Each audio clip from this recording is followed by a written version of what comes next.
How about now? Can you guys hear me now?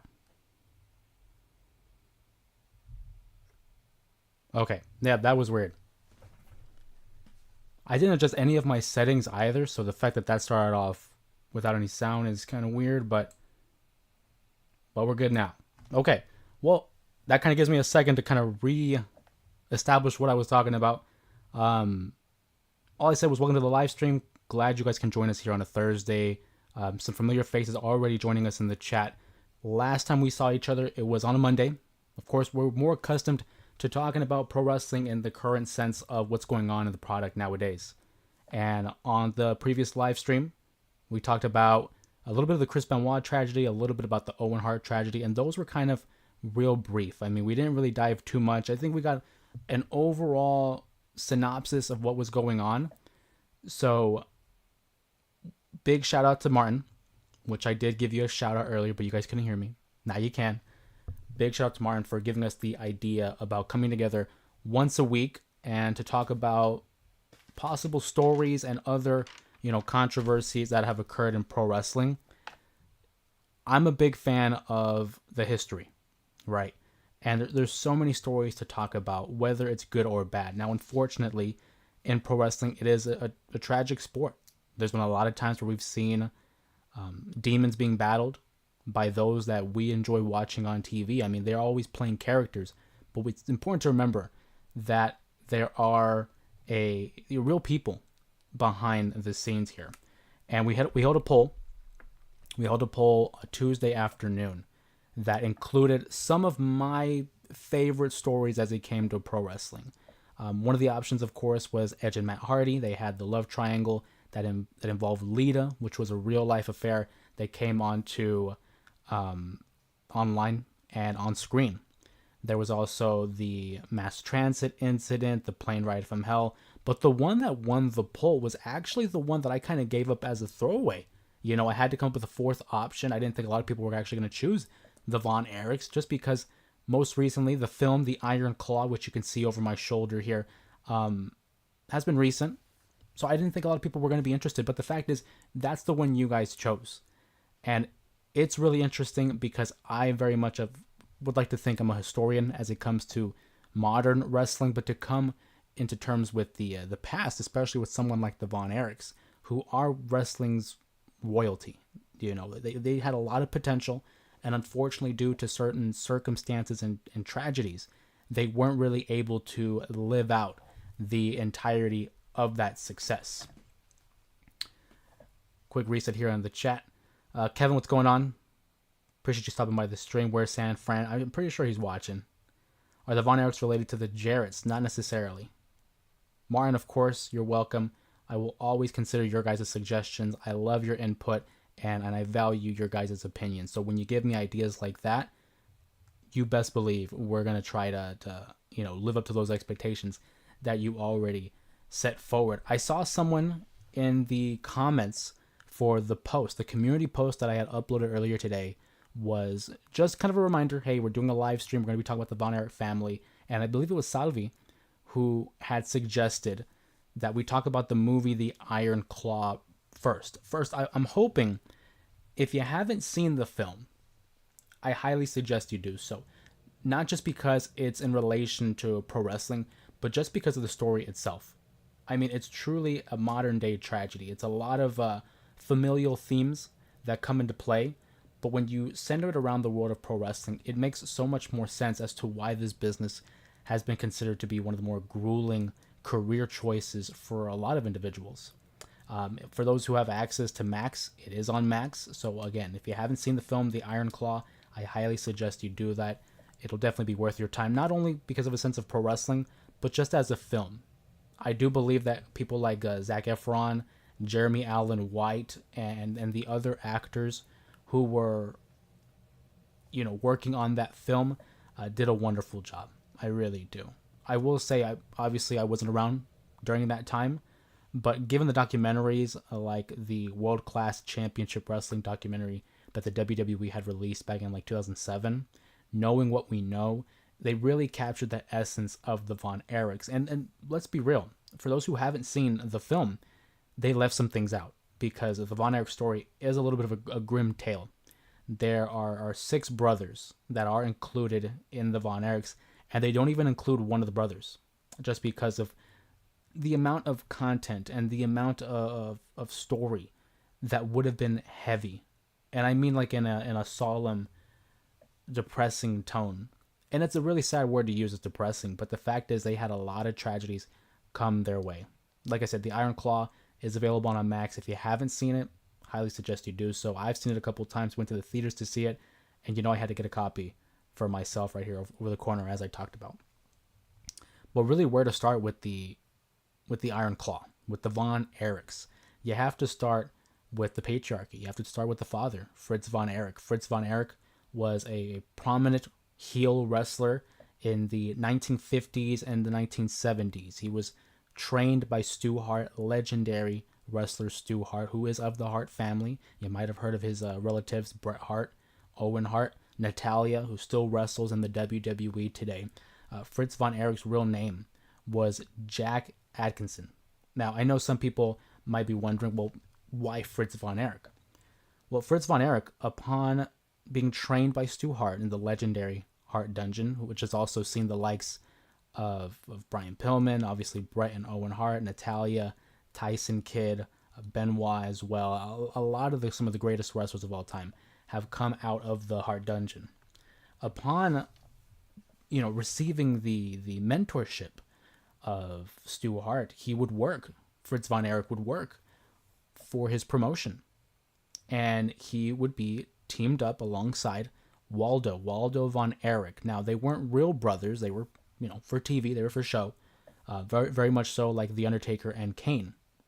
They were paired up as a heel pair of brothers who were also German. At this time, keep in mind, it was about the 1950s and 1970s. World War II was still, relatively, close in time at this point. So they played heel Germans. They were basically Nazis. Very controversial, I think, nowadays, obviously, with the general consensus about that. But at that time, pro wrestling was always a reflection of the time. And I think that's important to remember. Pro wrestling is a way to look into the wider spectrum of society. Whatever's going on in the world, pro wrestling usually is like the lightning rod that tries to attract itself to whatever's going on with the times. And so how do you get some good heat? There you go. Fritz Von Erich would have a great career in the sense of his heel work, in the sense of his contributions to pro wrestling. But the one thing he was never able to achieve was to win the NWA World Championship, the National Wrestling Alliance. At this point in time, back then, there was no, WWE. It wasn't like a global monopoly where World Wrestling Entertainment was Disney, right? Because WWE owns a lot of other companies. They've been able to absorb previous companies that are now either bankrupt or have folded into their possession. Back then, there was the NWA, the National Wrestling Alliance, not to be confused with the rap group with Dr. Dre and Ice Cube. It was a collection of wrestling territories. So you had your Briscoes in Florida, McMahon's up in the Northeast. Of course, the Von Erichs would control Texas and down about west. So it was a conglomeration of a lot of different wrestling territories, and whoever won the championship was basically the champion of America, right? Because that championship would travel across territories. Fritz Von Erich never was able to win that championship. Now, that's not to say he wasn't a successful wrestler. There's been plenty of guys who have never won a world championship and would go on to be legends. Look no further than Dusty Rhodes, someone very similar who never won a championship, but his kids, his sons, set out the goal to finish the story. Don't know if you've heard of it. Cody Rhodes, of course, is who I'm alluding to. Fritz Von Erich, though, he would participate in the NWA. He would participate in the AWA. He would also be in WCCW, World Class Championship Wrestling, which he would later become the president and basically the owner and help run that Texas territory. Some of his notable opponents in the ring would include the Giant Baba and Antonio Inoki. This was in his time during Japan. Fritz Von Erich was always going to be a heel. He played a great heel. He understood what it meant to garner heat. And unfortunately, for guys like Fritz Von Erich, You kind of had to find that balance between personal life and your professional life. So on TV, in front of audiences, he played this evil Nazi, but up behind the scenes, as seen in the Iron Claw, he was a devout religious man, a father, a family man that cared for his family. But the wrestling world pretty much consumed him.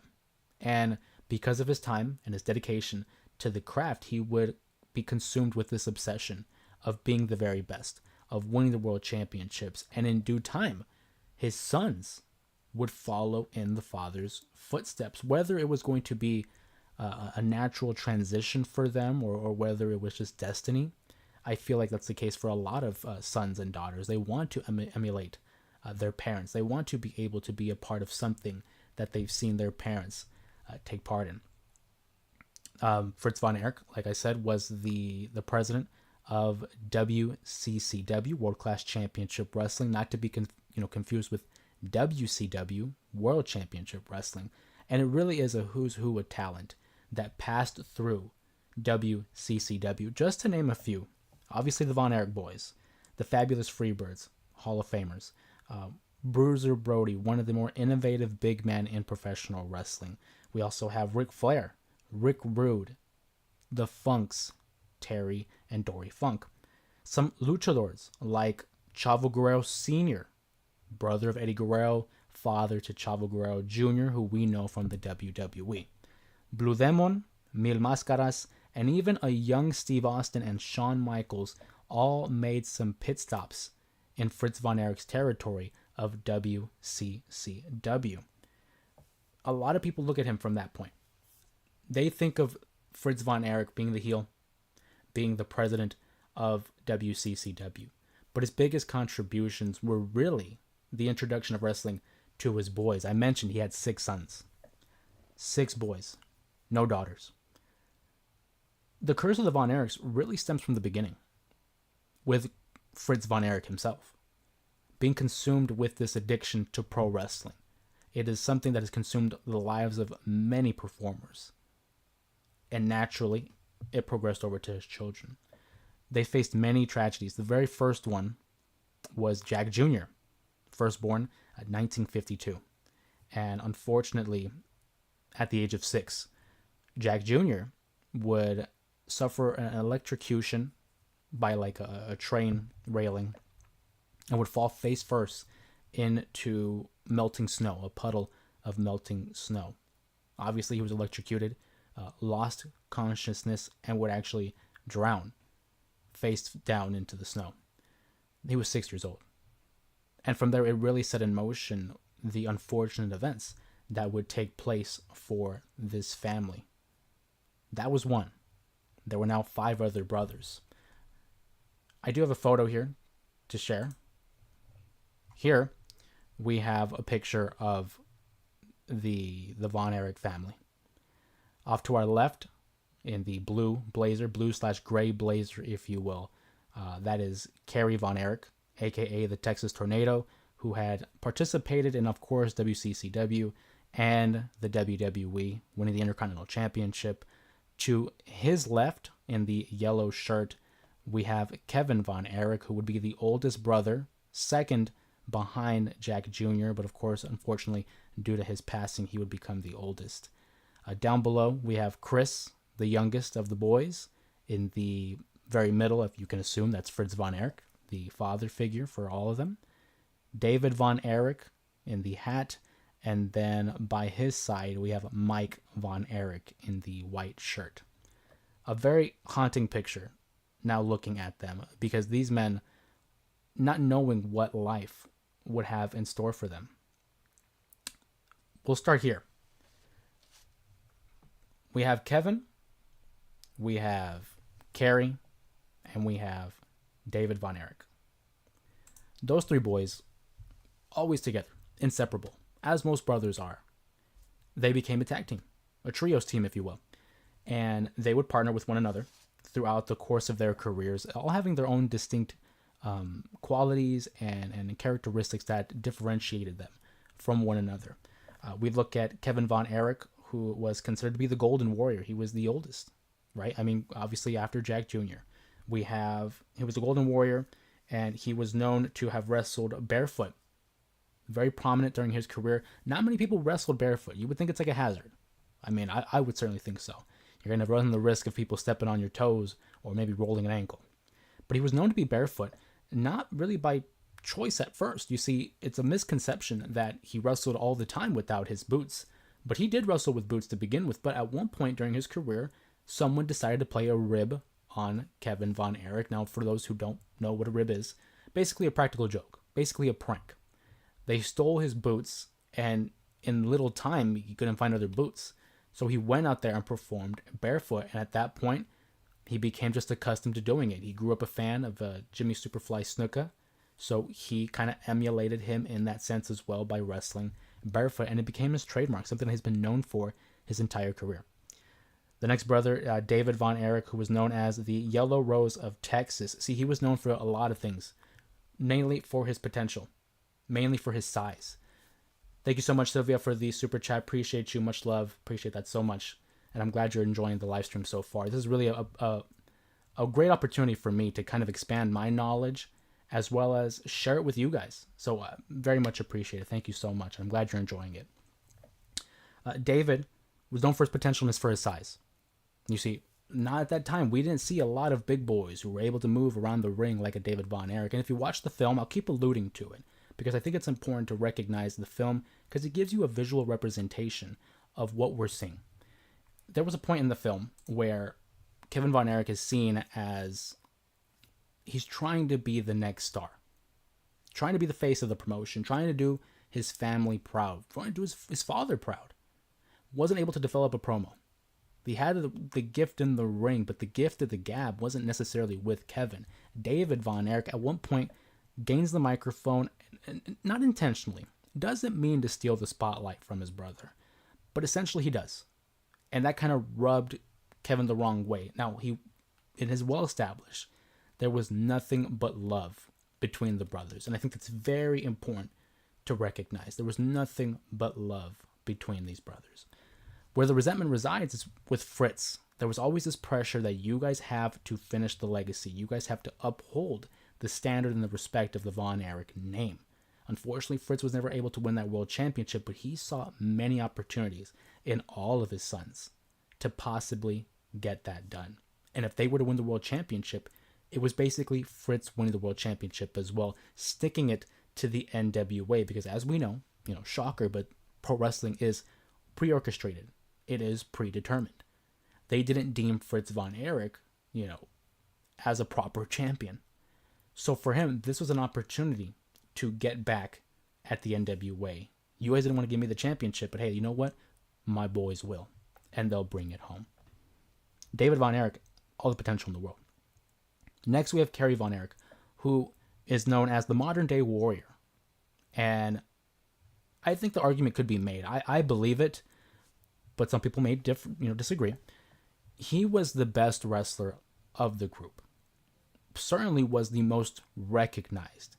Also known as the Texas Tornado, he had participated in the WWF during the late 80s, early 90s, and was a former Intercontinental Champion, and like I said, was probably the most recognizable brother because of the mainstream appeal of the WWE, which must have been a huge deal for the Von Erich family because they were so accustomed to the smaller territories of Texas. I mean, yeah, you're a big fish in a small pond, but then when you get to a mainstream audience like the WWF at that time, it can be overwhelming.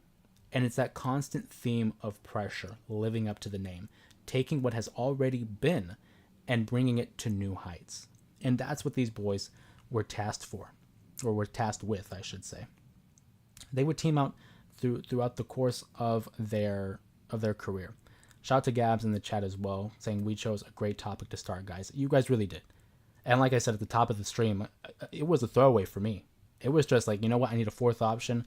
Let's throw in the Von Erichs. And it was a resounding win. I mean, 64% of you guys. There were about over 80 votes, by far our most popular poll on the channel. And 64% of the votes went to the Von Erichs. So give your guys a great round of applause there, because it's really an interesting a topic to dive into. We're talking about Kevin, David, and Kerry. The big three, more or less, when it came to Von Erich boys. We talked about David, the big one. He was the one wearing a hat. For those who are just joining the live stream, we're talking about the Von Erichs, one of the more tragic stories in professional wrestling. And again, for those who are just joining us here, we did have a picture, a visual representation of the family here. We have off to left to right, we have Kevin, Kerry, we have Chris down there, David up top with the hat, Fritz, obviously the father, and then Mike in the far right. We're going to be talking about David here for a minute. David Von Erich, who we had mentioned already, was the big ticket. Had the look, could speak, could go in the ring. That's the big three.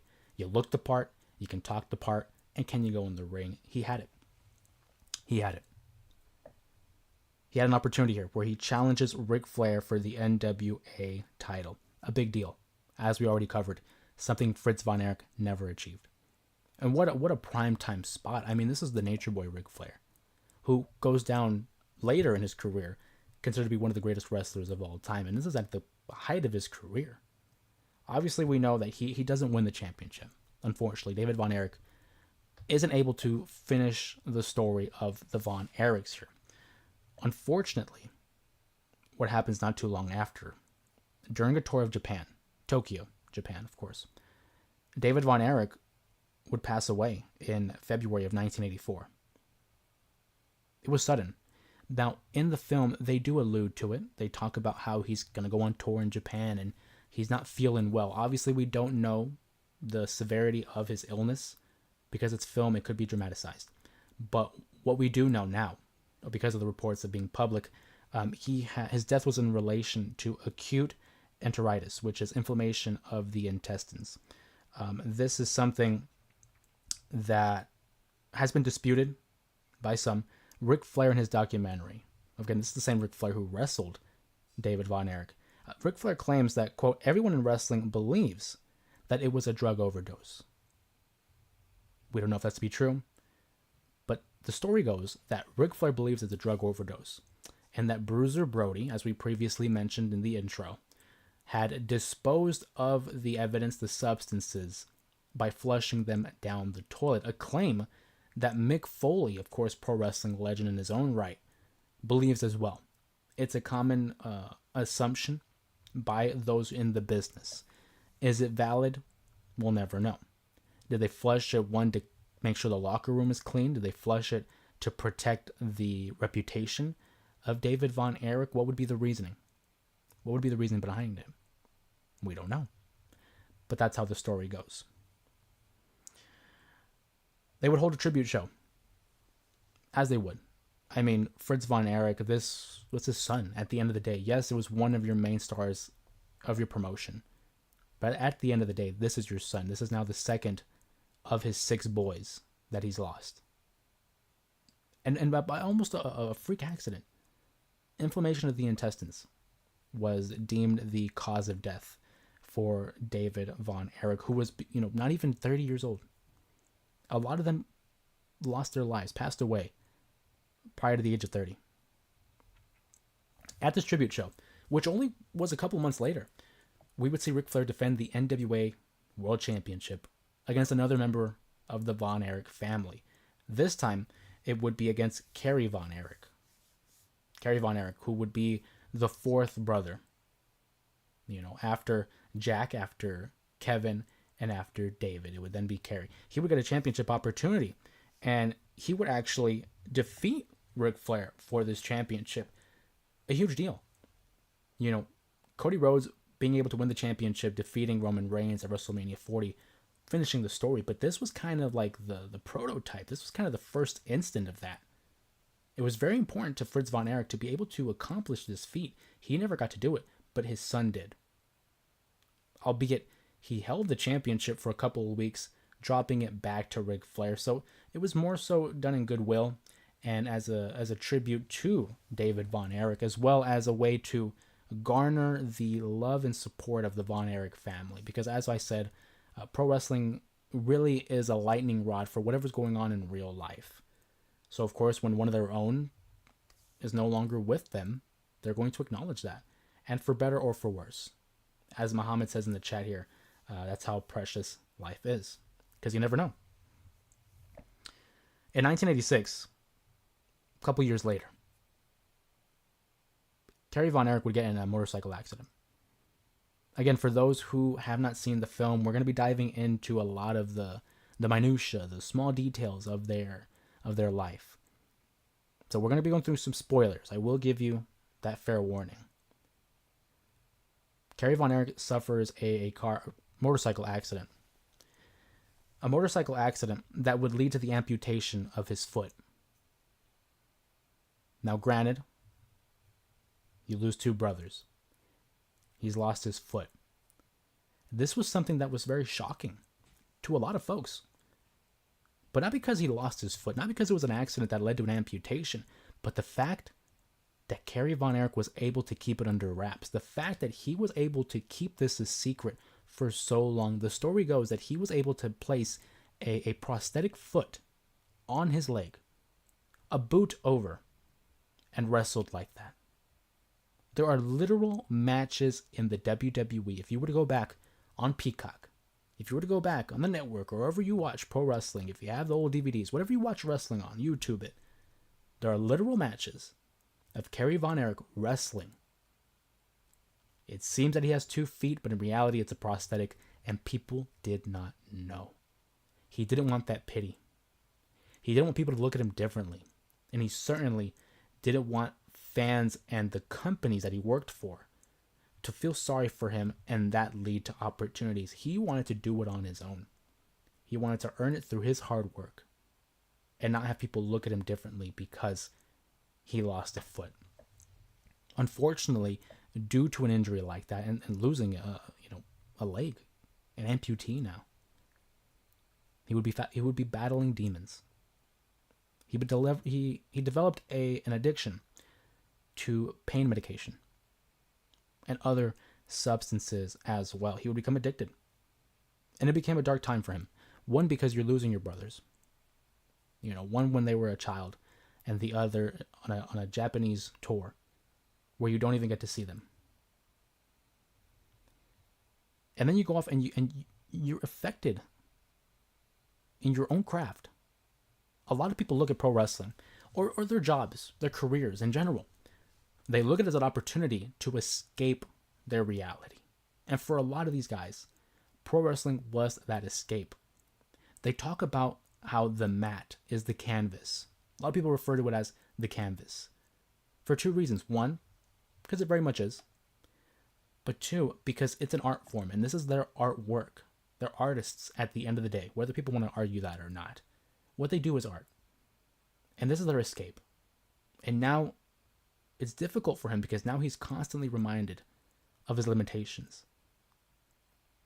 Not a lot of us can say that we have been amputees or that we have lost limbs in our lives. But it must be very difficult. And you can see in the film that the times where he had to train, get back in shape, carry on a match was difficult. Very difficult. It takes a toll. Over time, Salvi. It's crazy how Kerry was able to wrestle and looked in great shape while losing a foot. It is tremendous because I think he was the best in shape. Not to body shame any of the other brothers, but he really was. Sanford 5, we're talking about the Von Erich family. We just talked about Kerry Von Erich and the motorcycle accident and the big secret that he had throughout the entirety of his career. Very big detail. I'll never forget watching the film. This is almost like a movie review too. But I'll never forget that part in the film because we knew, my brother and I, when we watched the movie, we knew about everything that happened. Also, if you haven't seen the Dark Side episode, Dark Side of the Ring, there is an episode. In general, both, a little bit of both. We're going by the movie and in general. We're kind of using the movie as a visual aid, but just overarching with what we know in terms of fact. As I was saying, Sanford 5 and I, when we watched it, and to see that spot where you don't see his foot, there was an audible gasp in the audience because obviously there were those who didn't know the story. This was the first time they're hearing about it. It really is just a tremendous sight, and not in a positive way, but just, wow. Of course, he would develop depression. He would have self-doubt. and that pressure that not only his family, his father, set forward, but on himself, right? In 1993, a couple years after working with the WWF, Kerry Von Erich would take his own life via a gunshot wound. That is now three. Three brothers. Jack Jr. at the age of 6. David Von Erich due to inflammation of the intestines before the age of 30. And now Kerry Von Erich by taking his own. You really come to the point where it's like, how much more can a family take? And I will say, unfortunately, it is not all sunshine and rainbows when it comes to the reality of this story. But the Von Erich story has always been deemed a cautionary tale of the world of professional wrestling, as well as the tragedy that comes with it. I've heard some people can, relay it to the Kennedys. They are the Kennedys of pro wrestling because of all the tragedy, the coincidences, and just the historic nature of what they meant to what they were associated with. Obviously, the Kennedys in politics, the Von Erichs in pro wrestling. So, for a recap here, Jack Jr., David Von Erich, and Kerry Von Erich all gone. The year is 1993. If we rewind the clock a little bit, and we go back to the passing of David, Mike Von Erich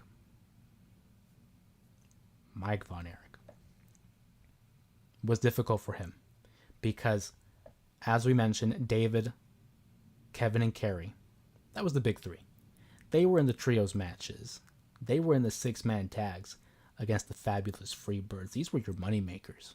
This is who the people came to see. David is now gone. So what's the next idea? Plug in Mike. The film says that the pressure of Fritz Von Erich urging Mike to handle the business. Mike didn't want to be a wrestler. He wanted to be a musician. But the pressure, living up to the name. His brothers can't go in these 3-man matches without David, so Mike is in. He was known as the inspirational warrior. And we'll get to that reason why. He was pressured by the loss of David. He wanted to live up to that name. He wanted to do his brother proud. And I talk about the love between brothers. The nature between their relationship with their father. A lot of pressure, a lot of tough love. The film, it displays their relationship with their mother as she would not get involved between the men of the house. They had to figure it out. She would not intervene. So immediately the pressure of being a man in that household takes a toll. You lose your brother David, and now you're entrusted with his memory, with the legacy of the Fritz Von Erich name. You now have to take part in a career in a business that you didn't even want to be a part of initially. You had your own dreams and aspirations. But now Mike Von Erich finds himself in the middle of this Texas tornado, and the fact is, it would not last. Mike Von Erich in 1985, he would suffer a shoulder injury. He wasn't like his brothers. Kevin, Kerry, and David, they trained all their lives. Mike did not. So his body wasn't well equipped to the nature of the ring, to the toll, the physical toll that it was going to take. So shortly upon making his debut, he suffers a shoulder injury. And he needs a surgery to repair it, of course, naturally. I mean, your body's not used to it. You need to have some kind of operation to put it back together. But this surgery would lead to toxic shock syndrome. This is basically when bacterial toxins take over your body. It led to some side effects and some symptoms that included a fever, a rash, and lowered blood pressure. It's an infection that was missed by the surgeons. That's huge.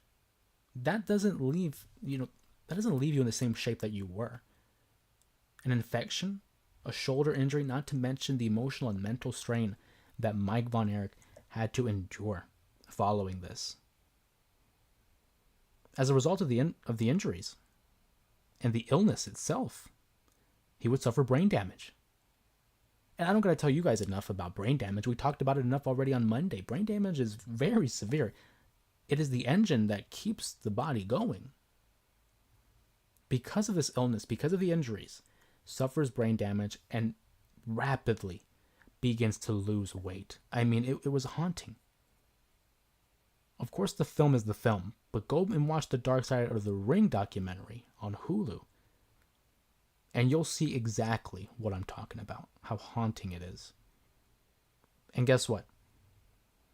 He's lacking mental concentration and strength, and he still goes out and competes. Now, whether or not he was mentally capable of making those decisions by himself, you and I can't determine that.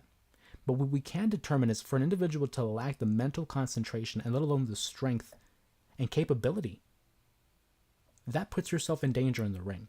That puts your opponent and the other people that are trusting you to carry a match in jeopardy.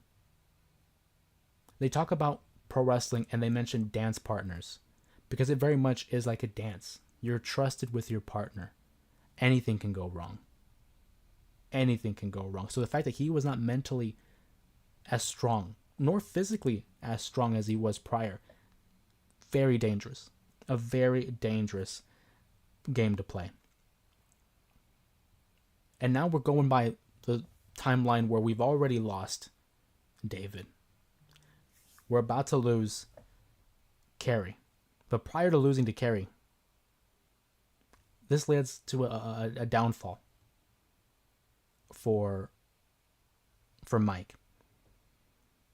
He would get arrested following a DUI and possession of marijuana. Keep in mind it's 1987. And it's just a whirlwind of emotions for him, I'm sure. As we recall, joins a business he didn't want to be a part of, is losing his brothers left and right, has a mental illness at this point, suffers from toxic shock syndrome. So what does he do? He doesn't want to be there anymore. The pressures of reality of pro wrestling, the expectations of a father, the expectations for himself. So he consumes a fatal dose of tranquilizers and alcohol. And I don't know about you, but I think we all know that a mixture of that, not the best. It was 1987 when they lost Mike. So now by 1993, by our timeline here, Jack, David, Kerry, and Mike. And that's just what's covered in the film. Because the film does not talk about Chris, who was the sixth and final brother of the Von Erichs. Chris was the youngest. He was the smallest of six. He was the smallest brother in general, as we look here. Chris was the baby boy. He grew only to be 5'5", which I mean they call small, but I mean a. He was born with asthma, brittle bones, which he was always breaking them. And he too would join the ring. He would join the family business. Chris Von Erich never met those expectations. Because think about it. You were now the sixth of the family. Not counting Jack, but I'm talking six of the wrestlers. Because if you take the five brothers and then the father, that's six of them. How do you follow that? You don't. You just can't. And the physical liability and the limitations that were associated with Chris Von Erich. He was able to team with his brothers. They always teamed together. They were a package deal. The Von Erichs, the Von Erich family, the Von Erich brothers. They ruled the territory of Texas. The way the McMahons ran New York. The way the Briscoes ran Florida. Texas was Von Erich country. And obviously because of his limitations and his size, he grew depressed, frustrated with, again, the common theme is the expectation and the pressure. And seeing all the things that he had to endure. I'm talking about Chris Von Erich, the baby brother. Seeing all the things he had to endure over the course of his life, it amounted. The pressure just kept getting piled on. Suffocation. When you have so much being piled on top of you and you don't have anywhere else to hide, it becomes suffocating. He grew depressed, frustrated, heartbroken over the loss of his brothers. It led to drug addiction. We talk about pro wrestling being the escape for these athletes. This is their opportunity to express themselves in a physical, artful manner. But for him, his escape was drug addiction. In 1991, 2 years prior to losing Kerry Von Erich, the Texas Tornado, former Intercontinental Champion, and an undisclosed amputee. In 1991, Chris Von Erich would also take his own life via gunshot. And it wasn't something that was, I don't want to say a surprise, but it said that Kevin and their mother, Kevin Von Erich, his brother, and then the boy's mother, tried to dissuade him. They saw the tendencies, they saw the hints, they saw the little changes in characteristics, and they tried to urge him to not go through with it. And unfortunately, the one time they weren't there, it happens. There was a note that was left. We don't know the context of the note or what was said. And the toxicology reports say that Valium and cocaine were present in Chris Von Erich's system. 5 brothers now gone. It's a very heavy story. It's a very heavy film. But as Muhammad mentioned in the chat, it demonstrates just how precious life is and not knowing what is in store for us. There's a line that is said not only in the film, but it's taken straight from the documentary, straight from the words of Kevin Von Erich, the second brother. And it was one of the more devastating statements I've ever heard.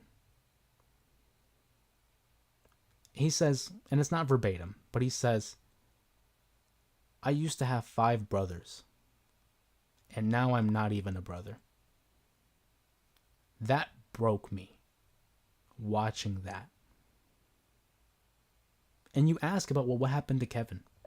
Because we talked about Kerry and David, Mike, Chris, Jack Jr. Kevin Von Erich was able to live his life and honor his family by growing his own.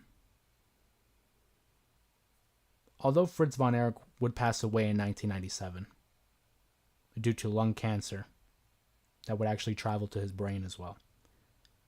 Past that, in 97, Kevin Von Erich now had access to the entire history of WCCW. And he would sell those rights to the WWE, and they would be able to share with the masses the legacy, the story, and the memory of the Von Erich family. They would join the WWE Hall of Fame in 2009. All of them. And then to see future down the line, in the late 2000s and early 2010s, Kerry Von Erich, the Texas Tornado, the modern day warrior, he had a daughter. He had 2 daughters, but one of them, Lacey Von Erich, would be a member of the Beautiful People alongside Angelina Love, Velvet Sky, and Madison Rayne. And it's much due respect to Lacey Von Erich. But then fast forward to present day, and Kevin Von Erich, the last remaining brother of the Von Erich legacy, had multiple children. He had 2 daughters and 2 brothers. 2 sons, I should say. And those sons we now know as Ross and Marshall Von Erich. They've had the opportunity to be in companies like the MLW. They've also been in other companies like TNA, AEW, and in Ring of Honor. They are currently in Ring of Honor right now, where there are 2/3 of the Trios champions, as they, alongside Dustin Rhodes, are seen here pictured with their father, Kevin Von Erich. So although the story itself serves as a cautionary tale, it serves as a reminder that, one, we never know what life has in store for us, and we don't know when the last time we're going to see our loved ones. And we don't know what the world of professional wrestling or any career may have in store. I think it's very important to recognize that the story isn't over, that the Von Erich legacy still lives on because of people like Kevin Von Erich, like Ross and Marshall Von Erich, like Lacey Von Erich, who still have plenty of time to rewrite the story of the Von Erich legacy. Is it cursed? That's all for conspiracy theory. That's just a great way to pull an audience in by saying, are they cursed? But I think it's very important to recognize the story isn't over. And what this family has endured not only can be classified as a tragedy, but it should be classified as a triumph. Because given all the darkness that they have endured, I look at these two boys, Marshall and Ross, and I see the opportunity for light to be at the end of the tunnel. I want to thank you guys for having the opportunity to share the Von Erich story, because not everybody is familiar with their story. The Iron Claw did just come out. The Dark Side of the Ring episode is still relatively new. I mean, like in the last maybe 5 years. And to see that we had such a level of investment in the story because of the turnout. I mean, the voting was a huge reflection of it. 64% overwhelmingly chose the Von Erich family story. Out of 80 votes, again, the most popular poll that we have had on this live stream. Gabs in the chat says this is so sad. They went through so much. And it's like, this is just you and I talking. You know, these are just us as friends discussing the tale of the Von Erichs. But one could not imagine what they had to endure. The Dark Side episode had me in tears. Me too. I won't even lie to you guys. I'm very big into the familial theme and loving your siblings, loving your family. And to see the devotion and the love in that family, despite what they were going through. And the fact that they allow love to persevere. It's very inspiring. It was very inspiring. But the Von Erichs, I mean, and again, this is a family where the father wrestled in the 50s and the 70s. The brothers, basically the 80s to like the early 90s. That in itself is 30 years ago. And it's still a prevalent story in the world of pro wrestling. Salvi says MJF was in the movie for a little bit. That's a great point, absolutely. So the members of the family that we talked about, the brothers and Fritz, they're all actual family members. This is the family. The only ones that are not pictured are Doris Von Erich, which is the mother, and Jack Jr., who had passed away at the age of 6 in 1959. This is the actual family. But at some point, they had introduced Lance Von Erich, who was supposed to be like the long-distance cousin of the Von Erichs. Wasn't too popular. Wasn't too popular of a choice, which, I mean, I kind of would agree, right? Why would you, you know?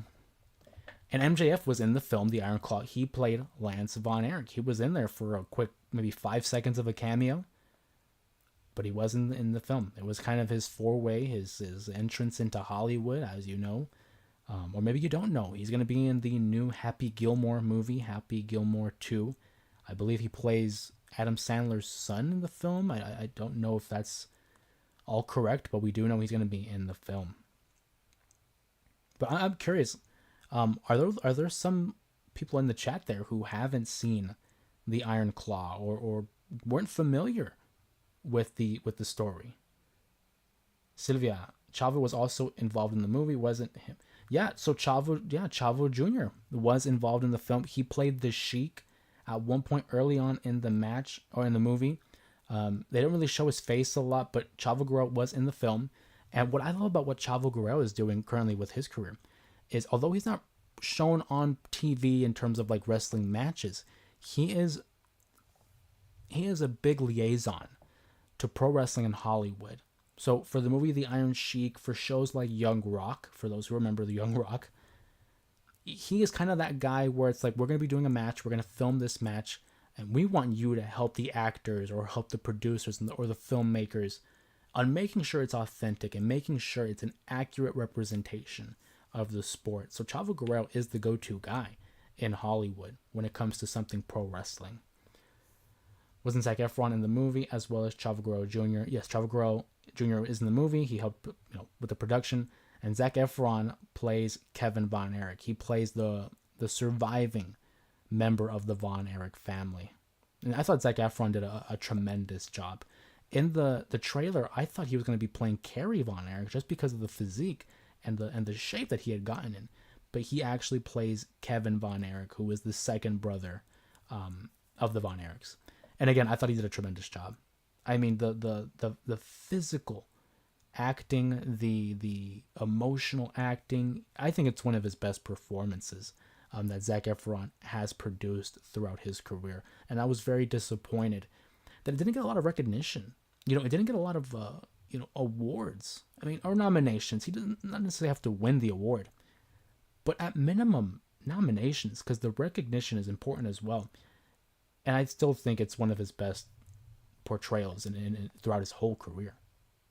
And I saw that Zac Efron in a lot of interviews gained a level of appreciation and respect for the business through the training. And I think that's always just a great thing when outsiders like you and I, or actors, they gain that appreciation for pro wrestling. Because for some people, oh, it's fake, they're not really hitting each other. But the physical toll is still there. So I think it's very cool that he gained some level of appreciation for it. Was Kevin the only brother with kids? No. So Kerry Von Erich, aka the Texas Tornado, had two daughters. One of them did not join the business, but his other daughter, Lacey Von Erich, did spend some time in Total Nonstop Action. She was a member of the Beautiful People with Angelina Love, Velvet Sky, and Madison Rain. So I believe those were the only family or grandchildren, I should say, of Fritz Von Erich. Was Lacey Von Erich and her sister, both daughters to Kerry Von Erich, and then Kevin Von Erich, the surviving brother of the Von Erichs, played by Zac Efron in The Iron Claw. He has 4 kids, so 2 daughters and the 2 boys, Ross and Marshall. Chavo Guerrero Sr. did the same thing in Hollywood like Chavo Jr. I believe it was Chavo and Hector or Mondo. No, Hector was a wrestler. I think it was Mondo. Chavo and Mondo also had a little bit of a participation in Hollywood there. So it's really cool to see that succession in family, whether it's the Von Erichs or the Guerreros. But yeah, Chavo Guerrero Sr. and Chavo Jr.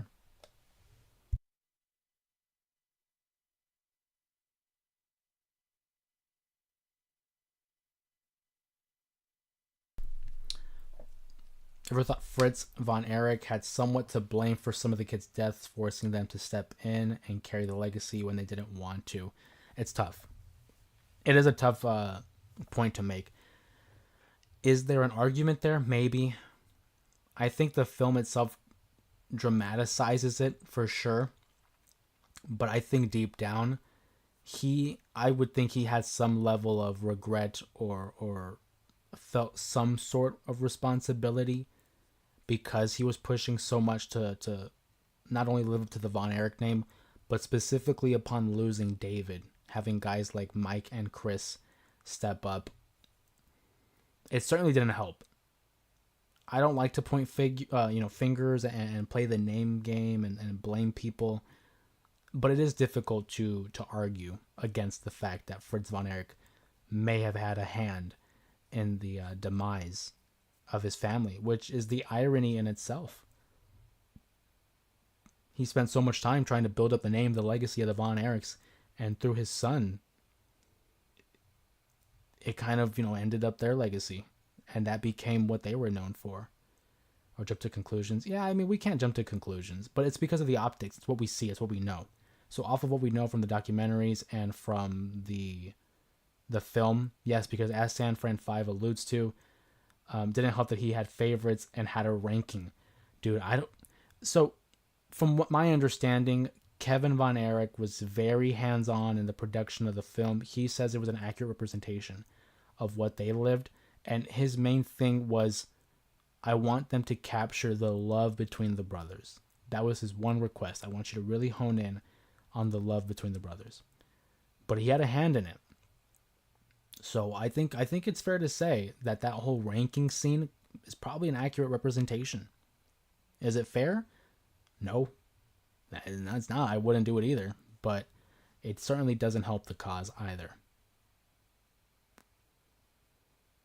But this was really a great experience. I think for the live stream, I certainly enjoyed it.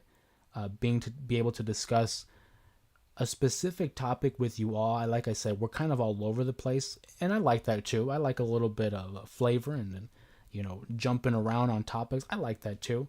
But it was cool that we were able to really hone in on one topic, specifically the Von Erichs. So what I'm thinking is either Sunday or Monday, maybe Sunday. Sundays, I think I'll throw out a poll. That'll be the day where a poll will be revealed, and we'll have 4 options, and make sure you place your votes.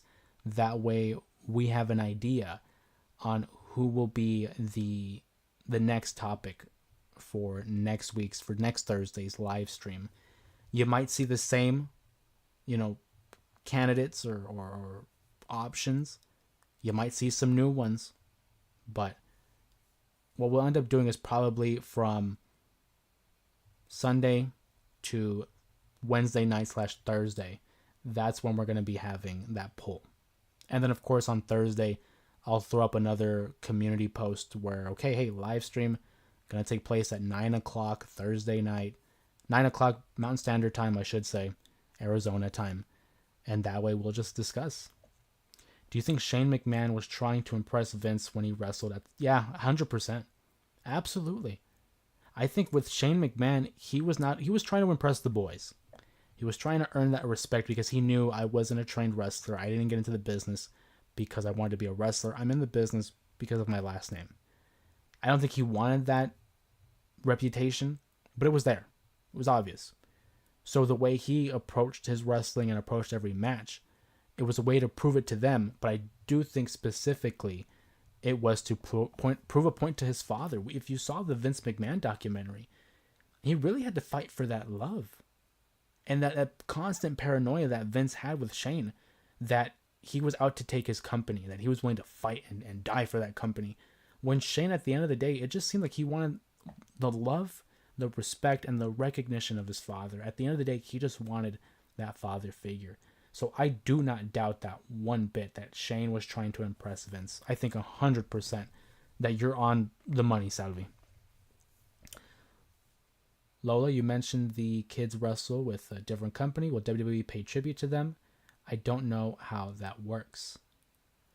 So they can pay tribute to the Von Erichs, but they're not going to reference Marshall and Ross because they work with a different company, and the WWE historically doesn't really acknowledge the outside world of professional wrestling unless if you're new coming in. For example, Penta recently made his debut on Monday Night Raw. They never talked about Penta before, but when he came, then they start saying, hey, he's won championships in TNA and in Lucha Underground, and that's when they start talking about it.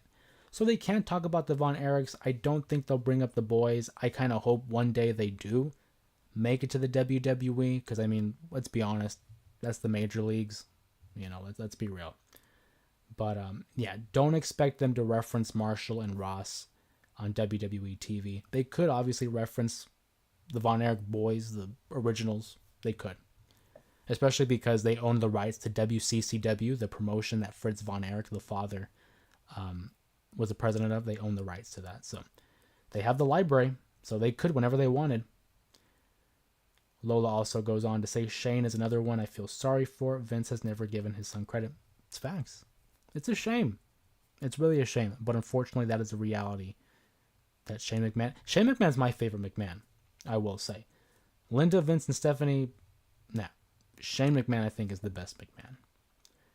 Speaking of Shane McMahon, will we ever see him in a wrestling complicity ever again? Anyone? I think for Shane McMahon's benefit, I don't think he should wrestle. He tore his ACL in the last match he had at WrestleMania 39, and it was like a minute in. He doesn't have to. He really doesn't. Will we ever see him back again?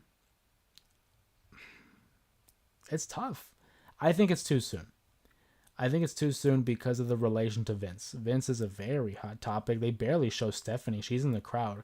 I think that's something we'll see. If Shane is in like the crowd or, some special appearance, I don't expect him to be in a wrestling ring, and I would find it very difficult to see him in AEW. That's been a very topical discussion in the last year, whether or not he's going to appear in AEW. He did take that photograph with the Young Bucks, who of course are EVPs of AEW. Could he appear? Yeah, absolutely, he could. I just find it very difficult given the nature of the McMahon family and the overall reception of them. I think it would be in his best interest, maybe just call it a career, and he doesn't have to come back. I think the last thing you want to do is tarnish your legacy. We look fondly back on Shane because of his dedication to the wrestling, because of his willingness to put his body on the line by proving himself to not only the fans, but the wrestlers and to Vince. He doesn't have to. I really don't. Will we ever see him again in a wrestling ring? I don't think so, but never say never in the world of wrestling, right? Here comes the money. Here we go. Yeah. It's a sad thing. But I would like to hear from you guys. I mean, what are some other topics that you would like to discuss on next Thursday's live stream? Go ahead and drop it in the chat. Drop it in the comments of any video. I can see the comments on any video.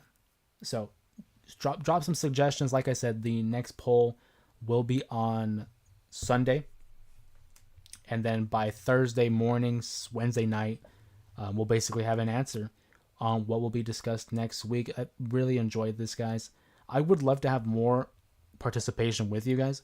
So, as you know, we've kind of been doing a little bit more reaction videos and just including you guys.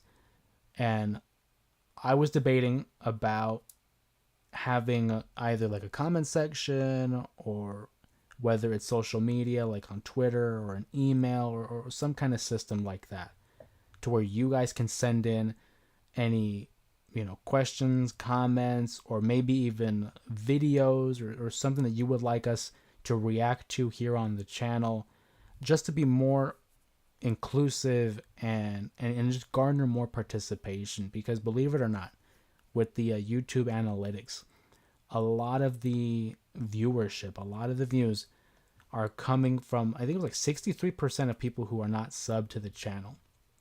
And it goes a long way. When you subscribe to the channel, it's letting YouTube know that, hey, this is something we are invested in. This is something that we enjoy and we would like to see more of. And in turn, YouTube kind of pushes that and says, hey, well, if these people like it, maybe these other people will like it. So if you haven't subbed already, if you haven't subscribed to the channel, please do so. It's just one click away and it's free. It doesn't hurt nobody. If anything, it helps us all. It helps you guys because it's going to help me garner more attention and produce quality content for you guys to enjoy. And we've already gone so far as a community.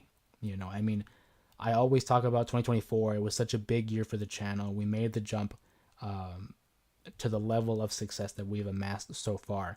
And 2025 has been a great start so far. And it's only, the second or third week of January. So without you guys and the participation and the investment that you guys have placed in this channel, it would not give me the motivation. It's because of that I have the motivation.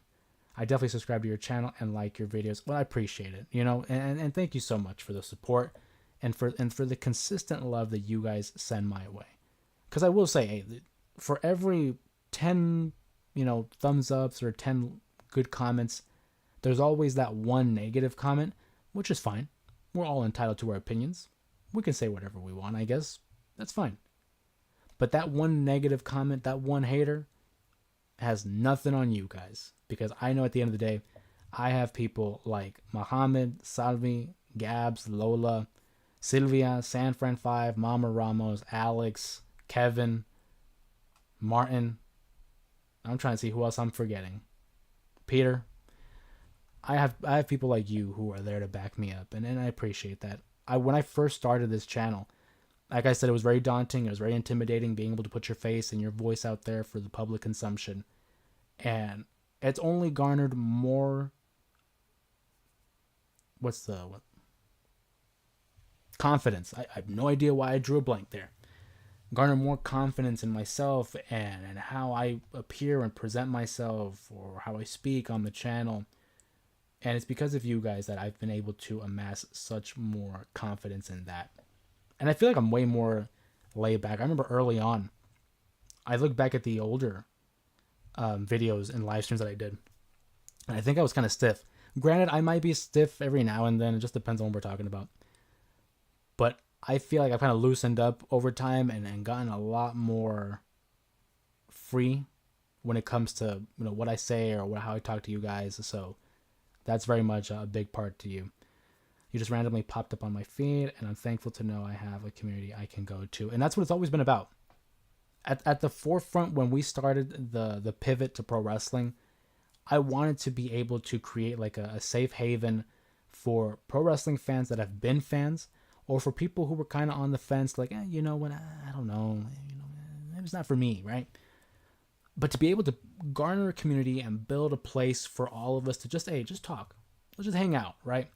Whether it's the J Area podcast where I'm just spewing out whatever's talking about in pro wrestling today, whether it's the live streams where we're having these opportunities to connect with one another in a real-time basis, it's always intended to be a place of love and respect, because those are two values that I hold very dear: love and respect.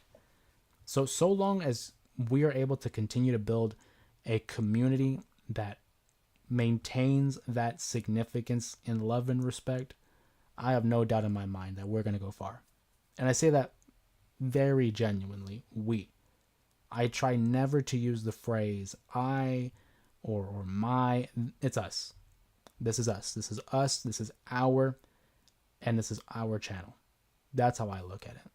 So, but yeah, I would love to hear from you guys.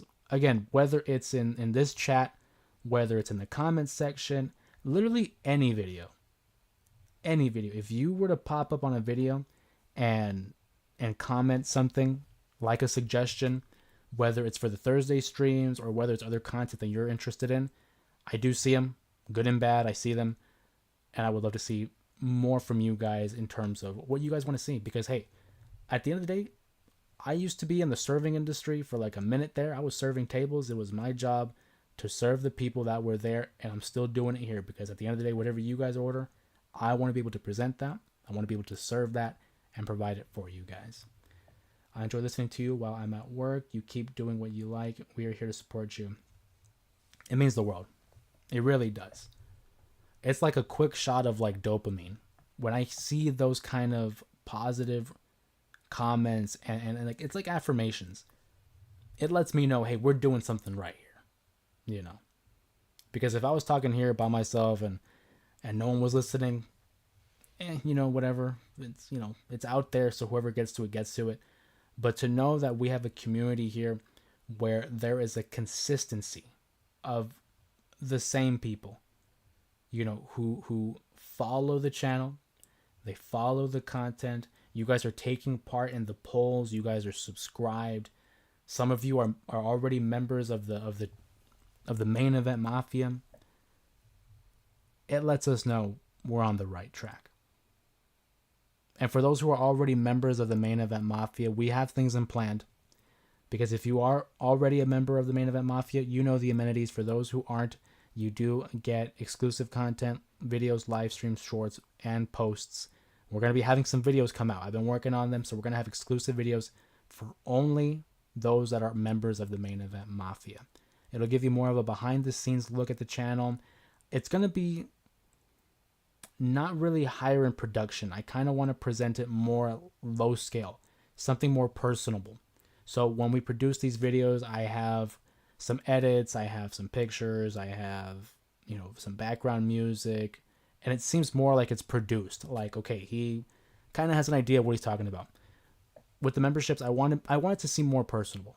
I want it to seem like I'm talking straight to you. I know, granted, I already am because there's a camera, but I want it to seem like we're already closer than what we already are. So that's my intent with members. Aside from that, you do get unique badges that will let us know that you are already a member of the J area. Plus, it'll help me single you out here for stuff like the live streams or for future comments and other videos, and I will be able to find you guys quicker than the others, and you guys get first priority. Behind the scenes post, as I mentioned, and there will be more stuff in the future that I can't really disclose yet because I don't want to jump the gun.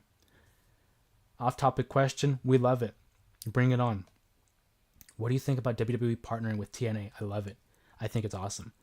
If you would have told me 10 years ago that they were going to partner up, I wouldn't have believed it. But to see them and now the partnership that they have with TNA, it opens up the possibilities of so much crossover. You get to see guys like the Hardy Boys come back to WWE for a short time. We got to see a guy like Joe Hendry, who was riding the wave of momentum of his theme song, appear in NXT and have one of the best ovations in that arena. Maybe some dream matches. I don't know if you guys saw, but Genesis, TNA's latest pay-per-view / PLE, is presented as Genesis NXT. So there might be, well, no, not even might be. We could expect some level of participation by the NXT brand. I don't know what they're going to be doing, but I would love to see it. And I like what they're doing in TNA. They've regained the momentum that they had heading into 2024, and after losing Scott D'Amore, it kind of got off the rails, but they're back on track. And I think 2025 is going to be a great year. I think we can expect some Royal Rumble surprises by TNA, but in the long run, it is supposedly a multi-year deal between TNA and WWE, and I think it's fantastic for pro wrestling. I never liked the idea that if you're in one promotion, you can only ever exist there. It's so ignorant to ignore the other stuff that's taking place. As a country, for me at least, I'm in the United States. I'm in North America. So how ignorant of me would it be to ignore things that take place in Africa, in Europe, in Australia, as if we're the center of the world? No. So now that WWE is being more vocal about TNA, about Lucha Underground, for example, that I think fares very well for the climate of pro wrestling. And it attracts more eyes to the product as well. Class away from Muhammad with some references to TNA's past, obviously, with the Broken Hardys and Joe Hendry as well. So I think it's great. I personally think it's great. So I'm trying to think about some housekeeping here. Things about to inform you guys. So tomorrow's SmackDown. It's Friday. We unfortunately don't do the live streams anymore on Fridays because it doesn't match up with, number one, my schedule. I don't want to be able to promise you guys a certain time and place for a live stream, and I can't fulfill it every week. On my time here in Arizona, SmackDown runs 9 to midnight. I can't consistently go midnight as a live stream. Could I do it prior? Maybe, but I work prior to that. So nothing on Friday night. Saturday night, we'll have a video out. Sunday, obviously, we have our Sunday stream. Monday, I'll keep you guys intact because I'm going to be honest with you, I work all day Monday. So we will keep you intact and we'll keep you informed for Monday. But it's leaning towards yes, but I don't want to promise that. So keep an eye on the community tab. I hope Joe Hendry gets his dream match against John Cena. That'd be awesome. This reminds me of when ECW was partner. Yeah, Salvi, that's a great point. That is like spot on. The ECW WWE partnership in the 90s, I feel the same way about it with TNA and the WWE. Spot on. Are you from Arizona? I am. Born and raised in Arizona. We know nothing but the Arizona Heat. Suns or Warriors? Warriors, absolutely. I may have grown up in Arizona, but I'm a Bay Area fan. So San Francisco Giants, San Francisco 49ers, Golden State Warriors. Always grew up a fan of them. So I live one state away, just one over. But we in this household, big Bay Area fans. And it's been a tough season for the Warriors. I know Steph is a little bit frustrated, wants to be contending. It's a down year. The Niners, not a great year for the Niners, man. I mean, injuries, inconsistencies, and just a lot of bad luck. And the Giants aren't doing that hot either. But hopefully with the free agency and the new moves in the front office, the Giants can make a move. But it's tough right now. But thankfully I have pro wrestling to keep me going. I heard that Matt Cardona, the former Zack Ryder, dude, Matt Cardona, I'm surprised hasn't been signed by either. By WWE or by AEW. Certainly at least AEW. He's made a couple of appearances on their shows, whether it was, AEW or Ring of Honor. But I do think at some point, maybe within this year, I think he's going to be in the WWE. I find it very hard to believe. Chelsea Green is the U.S. champion. Cody Rhodes is his boy. So I think we'll see Matt Cardona by the end of the year in WWE. Describe what it's like living in Arizona. I assume it's vastly different from the fast-paced, chaotic lifestyle of New York City. Oh, brother, I'm going to tell you right now. Yeah. Because we don't live really in the city. I'm not gonna dox myself. I'm not going to give up my location specifically, because there's people out there. But in Arizona, it's a growing place, In the last 30 to 25 years, it's grown immensely in terms of, not only businesses, but just the population. It's not really, I think the way you describe New York City as fast-paced and chaotic, I wouldn't say that's Arizona at all. It's still very much growing. It's a growing state. But the one thing I enjoy about Arizona is the weather. I know, as crazy as that sounds, because of the heat, but I look at it as okay, we don't get hurricanes, we don't get tornadoes, tsunamis, we don't get any natural disasters, earthquakes. It's literally the heat. If you can survive the heat and make sure you have working air conditioning year round, you're fine. Have you ever got to watch WWE at your hometown? Yeah. So we've been to a few. Because we've seen WrestleMania 26. We've seen the Royal Rumble in 2019 when Seth won. We've seen Judgment Day 2006. Judgment Day 2006 was the very first event we ever went to. It was in the then known as the U.S. Airways Arena, now known as the Footprint Center, where No, I never said I lived in Cali. No, I said I had family that lived in Cali. I never lived in Cali. I've always lived in Arizona. But yeah, so Judgment Day, WrestleMania, Royal Rumble, and then we've seen a few Raw and SmackDowns. So in total, I think it might be 8 events we've been to. Please make sure when you do go visit, just please. But yeah, I never said I lived in California. I've visited plenty of times. We've been there maybe 20 times. And Martin just saw Muhammad's comment. Yeah, because we've been there at least 20 times. Mostly because we take a lot of trips to Disneyland. We're a big fan of Disneyland. We've gone there plenty of times. And then, of course, visit family. We've gone there as well. We've gone there to see Levi Stadium. We were there at Oracle Arena before they closed it down and moved over to the Chase Center.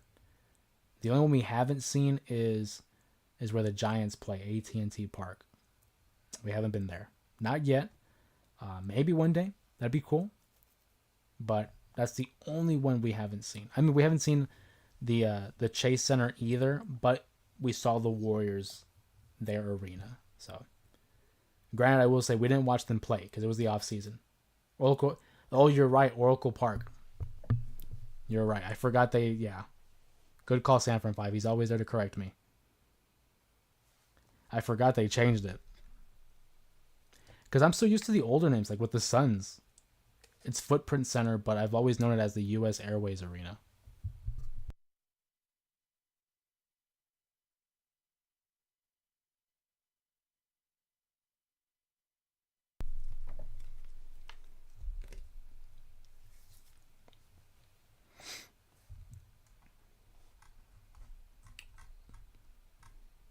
Once again, I want to give a major shout out and a super thank you to Sylvia for the super chat as well. That was very, very kind of you, and we appreciate that. Thank you so much.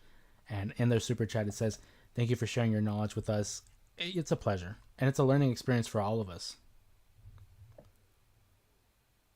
When I think of the southwestern region like Arizona, I think of desert, but that's just me being an uninformed New Yorker. Kevin, you're not wrong. That's the thing, though. You think of the desert, you're not wrong. Because it really is, right? Like I said, it's a growing place, it's a growing state. But if you take one wrong turn, you're hitting desert. You're hitting desert. So it's like, you're not wrong. I wouldn't even say uninformed. Like, you're not wrong. Didn't Eddie Guerrero ever... Yeah, so Eddie Guerrero is buried in Glendale, Arizona. Because in his last few years of his life, he lived out here in Arizona. Didn't know that.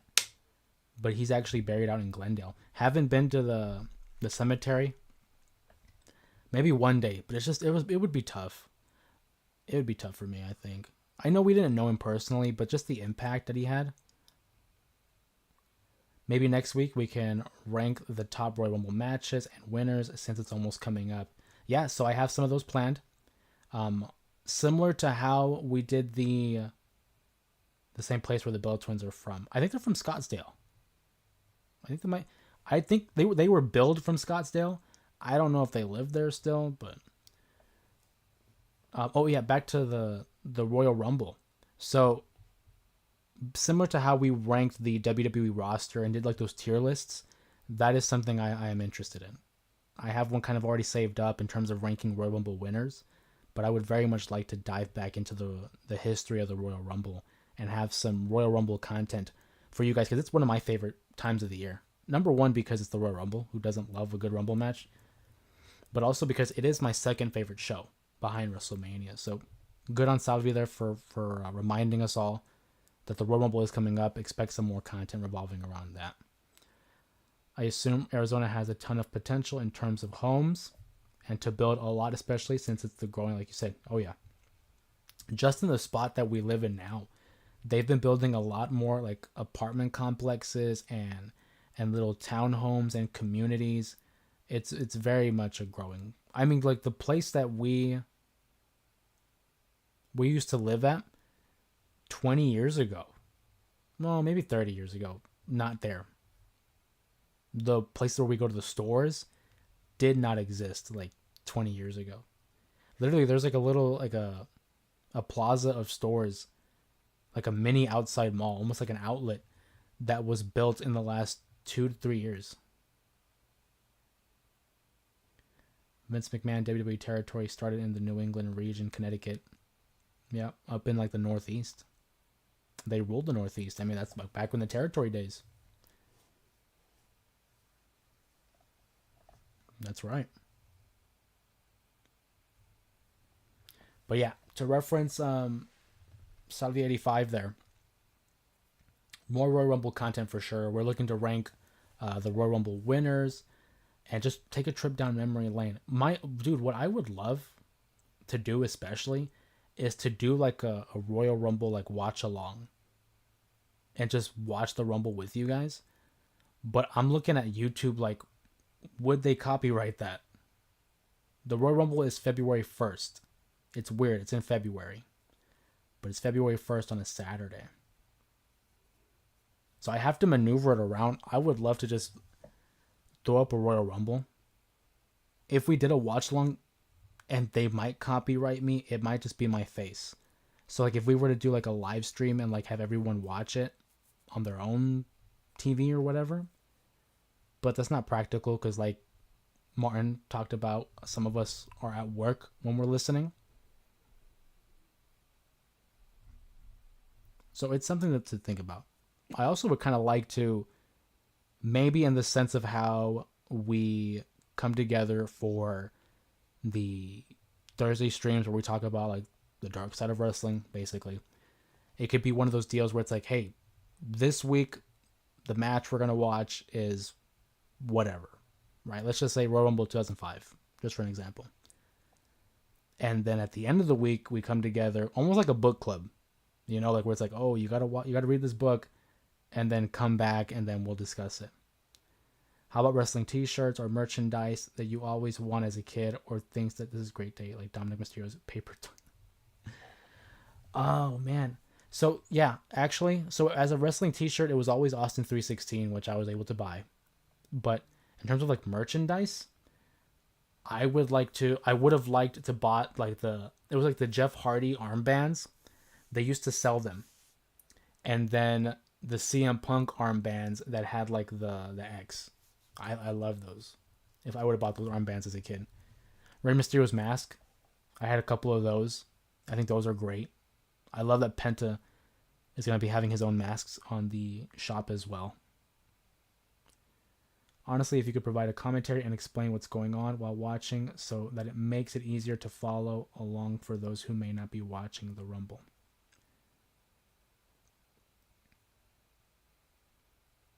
Is that okay? So Kevin, I hear you. Is that like in reference to the one like this year's upcoming Rumble, or like just in general?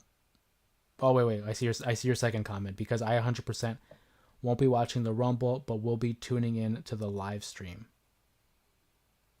I have thought about it, about live streaming like a watch along, as if like I'm watching the show and you guys are just seeing my reaction. I have thought about that, so that has been in consideration.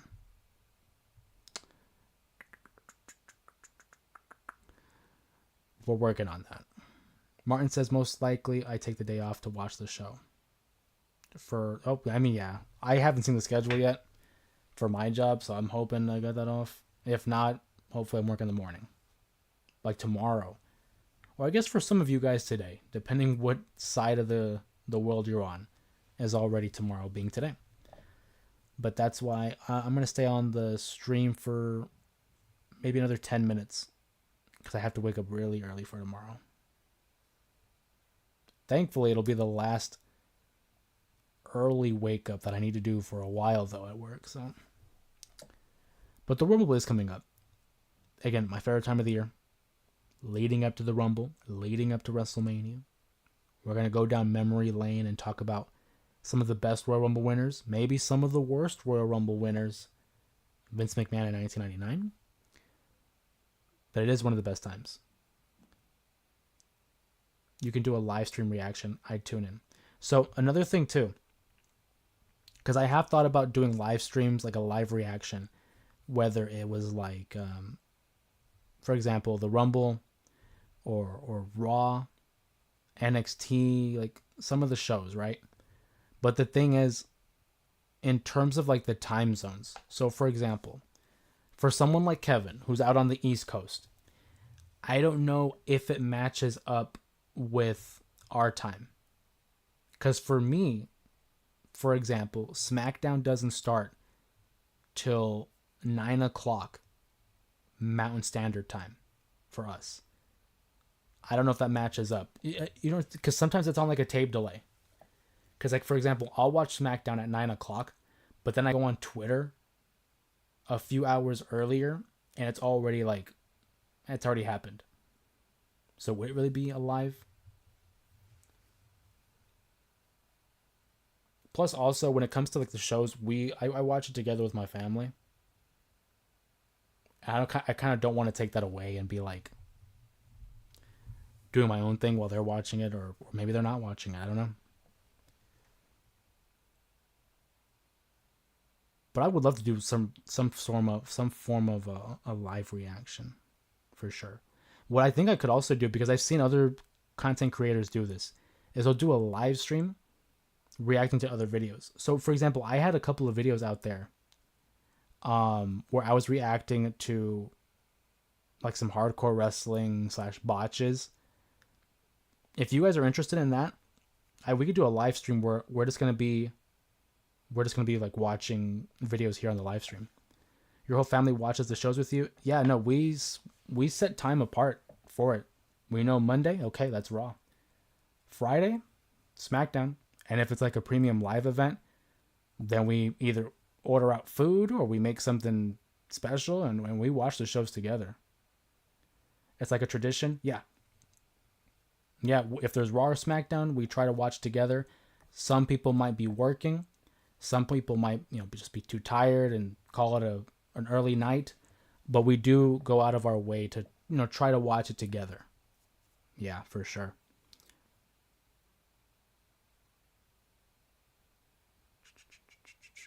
I just saw Kevin. Sorry I didn't acknowledge it. Maven still hasn't been eliminated. I think he was. I think Undertaker went back in and threw him over the rope. I'm a huge fan of William Regal. He was the ultimate wrestler and deserved a bigger push. Insanely misused. Facts. Hall of Famer. Hall of Famer for sure. Dang, dude, why are you gaslighting me? No. Don't even go there, San Fran 5. I was talking about me. I wasn't trying to shoot at you, San Fran 5. Don't be like saying I'm gaslighting you. Because on Monday, I work all day. Like, I'm not going to get home until like 10:30. So it's like, I'm going to miss the show. And I'll have to watch it like the morning after. That's why I was saying, like, on Monday, we might not even have a live stream. I'm not saying we're not. I would like to. So I'm not going to go ahead and cancel it just yet. But I am going to be getting off late from work that day. Review old WWE shows, and you can do a live show. That way nostalgia would be great. Yeah, no, that's something I would love to do, because I know in the live streams, like these kind of live streams, we talk about like what's going on now. I kind of would want to go back and just like talk about the old stuff too. Because there's some people who know more of the old stuff than today. Review old WWE shows. Want me to take over the Raw stream? That'd be crazy. That would actually be crazy. I'm rereading Salvi's real quick though, San Fran. Review old WWE shows, and you could do a live show. That way nostalgic would be great. I would love to, because like this is the perfect time, because we can go over like past Royal Rumbles, whether it's the actual Rumbles or like the other matches that had taken place on the pay-per-view. A San Fran 5 takeover would be crazy. Ooh, I just got an idea, San Fran 5. I got an idea, but I'm not going to say it on stream because I don't want it to be revealed yet. But I have an idea, San Fran 5, and I'll run it by you following the stream. Kevin says, I was in the 5th grade and remember seeing posters of everyone at school holding the once-in-a-lifetime magazine covers. Damn, I used to be obsessed with WWE magazines. I used to have a subscription, dude. My parents, I give them so much love and credit. I think it was like for my birthday or something. It was a gift. But they got me like a year-long subscription to the WWE magazine. So I was getting their magazines through the mail like once a month. And then afterwards, we would go like to the Walmart and buy the magazines straight up. So yeah, I have a bunch of them somewhere in like a box in the garage, I believe. The once in a lifetime because it happened 2 times. It's false advertisement. It's straight up lying. And they had the second one planned. Because if you're The Rock, you're not going to agree to 2 match. You know what I mean? You're not going to do the 1 match without the 2. They straight up lied. That's a straight up false advertisement, if you ask me. If there wasn't for Pat Patterson, Royal Rumble wouldn't be a thing. Shout out to Pat Patterson. Muhammad is 100% right. Pat Patterson credited with the creation of the Royal Rumble. A great creation, by the way. A great creation. San Fran 5 is running roughshod. I'm telling you, I got an idea. But yeah, San Fran 5 out here trying to shoot on me. Like, dude, I'm not even trying to gaslight you. No, it's not about me. If the boot fits, if that's how you feel, that's how you feel. But we got some ideas.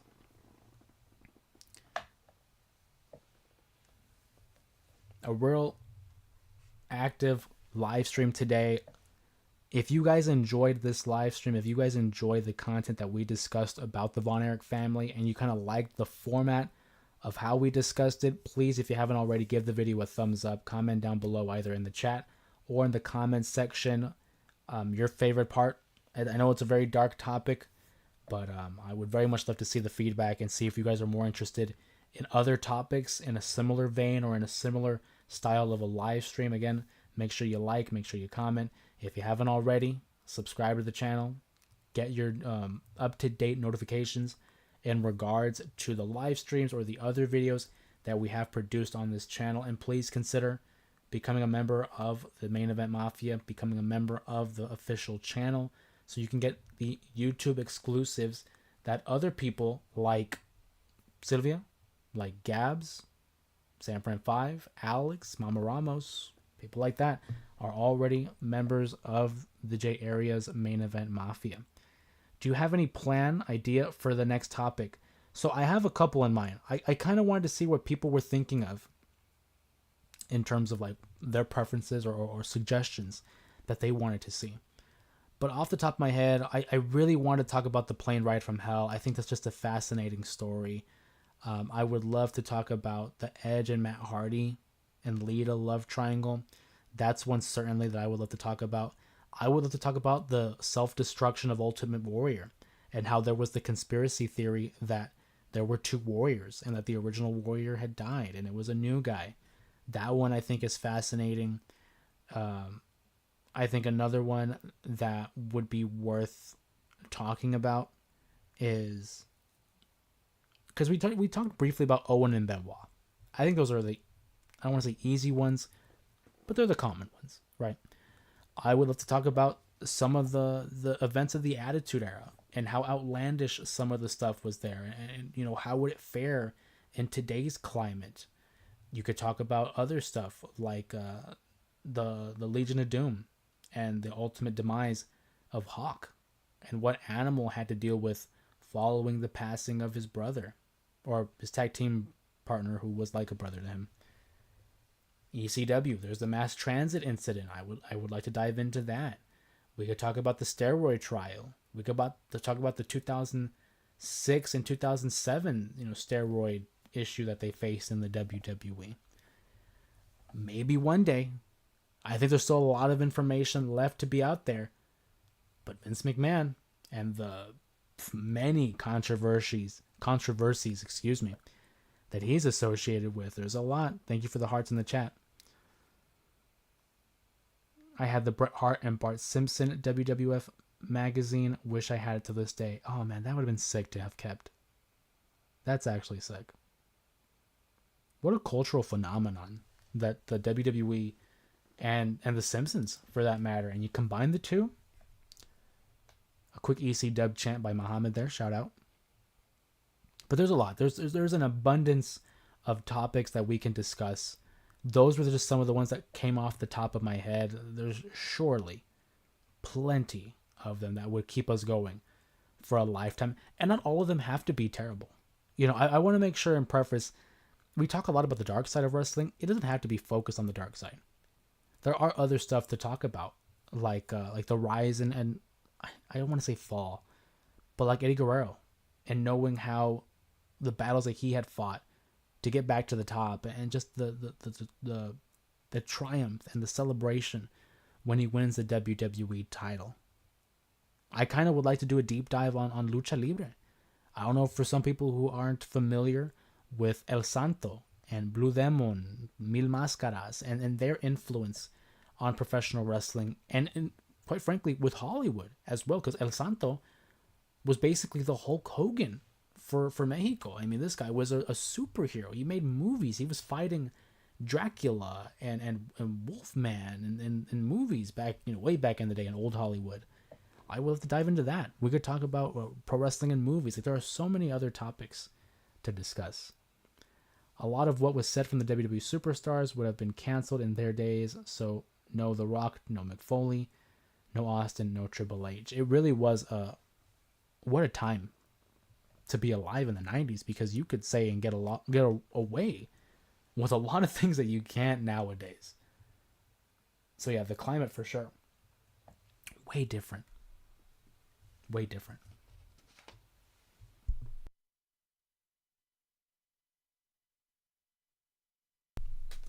For those of us who are still in the chat and in the live stream, I want to do a quick question and answer. What do you guys feel about the Sunday stream?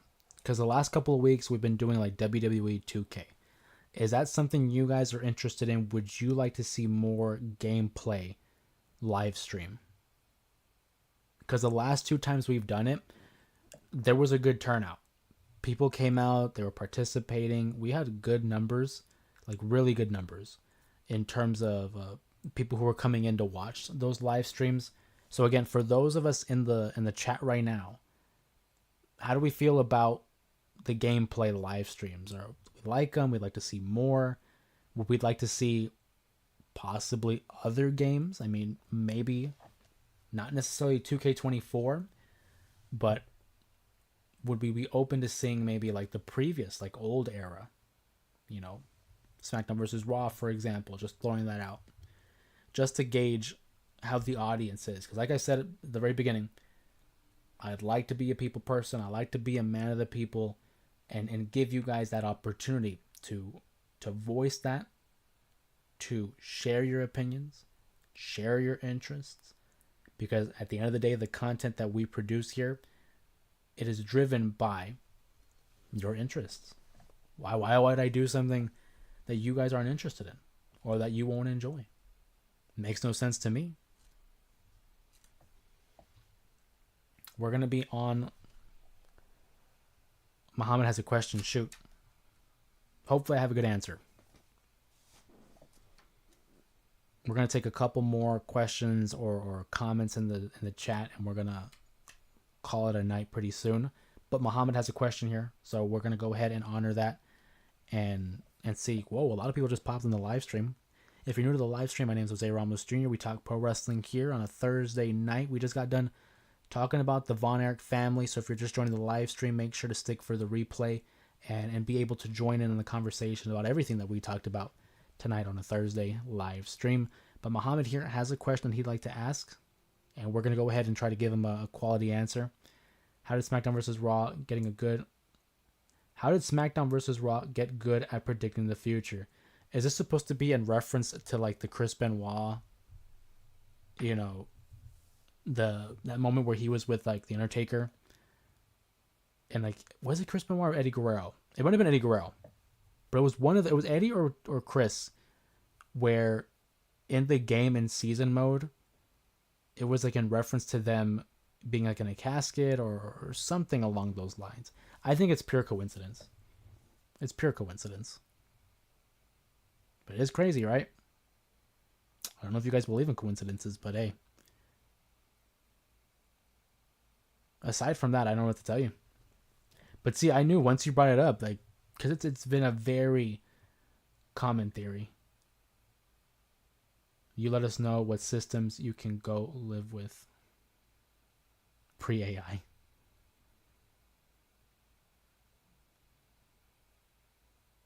You let us know what systems. Oh, you can go live with. I'm saying live. That's a great question by Salvia about the systems. That's a question for San Fran 5. My homie over here, he's the tech savvy one when it comes to gaming, I will say. But from my understanding, he's the expert. But from my understanding, we can go with just about anything. Primarily because I grew up on the PS2, on the PlayStation 2. So that'll probably be the one. Aside from that, I do have an Xbox Series One, or an Xbox One and an Xbox Series X. Oh, it's true. It's damn true. He is the expert, and he knows it. I'll give him the credit. I'll give him the rub there. That's one thing I am. I'm the kind of guy, I'm going to put someone over. If they've earned that, I'll put them over, and he's the expert on that. So, yeah, PS2, Xbox One, Xbox Series X, that's what I work with. And in terms of, like, going live, from my understanding, we can go with about anything given that my homie over here gives the old man a helping hand.